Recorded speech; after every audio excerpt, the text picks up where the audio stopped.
In this video, we will cover using and storing the CR holding pin. In the event of a sudden loss of power to the printer, for example a power outage, and the printer is stopped in the middle of printing, you'll need to utilize the CR holding pin that came with the printer. Start by opening the lid of the printer and slowly moving the carriage by hand to the left as far as possible.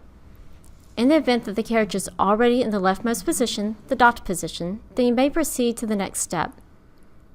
Now that the carriage is in the docking position, to ensure they hard seal the caps of the print heads, we will want to retrieve our stored CR pin.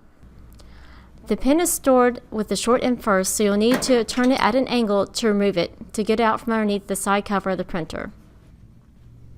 Now take the pin and insert it short end first into the hole in the carriage arm. The pin will pass into the body of the printer, locking the carriage in place and keeping the print heads moist for as long as possible. Once the pin is inserted, it is recommended that you close the lid of the printer. This will minimize any dust and debris from entering into the printer.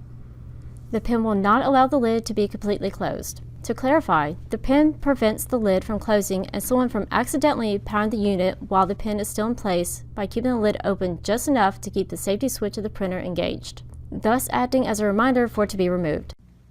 Once power is restored, raise the lid and remove the pin before turning the unit back on. Do not immediately power on the unit. You'll need to remove the pin first. Remove the pin by grabbing firmly and pulling it straight up. Please store the pin back in its holder position under the side cover. Insert the short end first.